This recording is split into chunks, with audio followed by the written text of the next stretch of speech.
আমাদের বাংলাদেশ থেকে বিশেষ করে অনেক কাফেলার যারা পরিচালনা করে, তারা মাহরাম ছাড়াই নারীদেরকে হজ বা ওমরা পালনের জন্য নিয়ে যান, যেটা নিতান্তই ইসলামী শরীয়তের সাথে বেমানান। আসসালামু আলাইকুম ওয়া রাহমাতুল্লাহি ওয়া বারাকাতুহু। আলহামদুলিল্লাহি হামদাশ শাকিরিন ওয়াসসালাতু ওয়াসসালামু আলা রাসূলিহিল কারীম, আম্মা বা'দ। আলহামদুলিল্লাহ, প্রশংসা আল্লাহ সুবহানাহু ওয়া তাআলার দরবারে। দরুদ ও সালাম বর্ষিত হোক রাসূলুল্লাহ সাল্লাল্লাহু আলাইহি ওয়াসাল্লামের উপর, সাল্লাল্লাহু আলাইহি ওয়াসাল্লাম। প্রদর্শক, জিলহজ মাস নিকটবর্তী হলে মুসলিমদের হৃদয়ে হজ্জের চিন্তা ভাবনা চলে আসে, আলহামদুলিল্লাহ।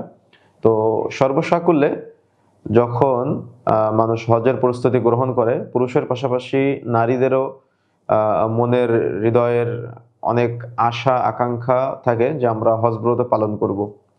তো সেই সূত্রপাত থেকে যখন হজ ফরজ হয়ে যায় নারী এবং পুরুষের, তো হজ করতে যেতে হবে, ফরজ ইবাদত। কিন্তু নারীদের ক্ষেত্রে একটা শর্ত আছে, সেটা হলো যে মাহরাম আবশ্যক। আমাদের বাংলাদেশ থেকে বিশেষ করে অনেক কাফেলার যারা পরিচালনা করে, তারা মাহরাম ছাড়াই নারীদেরকে হজ বা ওমরা পালনের জন্য নিয়ে যান, যেটা নিতান্তই ইসলামী শরীয়তের সাথে বেমানান, ইসলামী শরীয়তে জায়েজ নেই। আর আমাদের অনেক বোনেরা আছেন যারা ইসলামকে ভালোবাসেন, ইসলাম প্র্যাকটিস করেন, কিন্তু ভুলবশত আপনারা দেখা যাচ্ছে যে ওমরা বা হজ করতে যাওয়ার সময় মাহরাম ছাড়াই ওমরা বা হজে চলে যাচ্ছেন। এখন মাহরাম ছাড়া ওমরা বা হজে গিয়ে আপনি তো শর্ত লঙ্ঘন করলেন। আপনার নারীর ক্ষেত্রে অবশ্যই মাহরাম শর্ত বাধ্যতামূলক হজ বা ওমরার ক্ষেত্রে। তো আপনি যে হজ পালন করতে যাচ্ছেন বা ওমরা পালন করতে যাচ্ছেন, আপনার সাথে যদি মাহরাম না থাকে তো আপনার ইবাদতটা তো গ্রহণযোগ্য হবে না।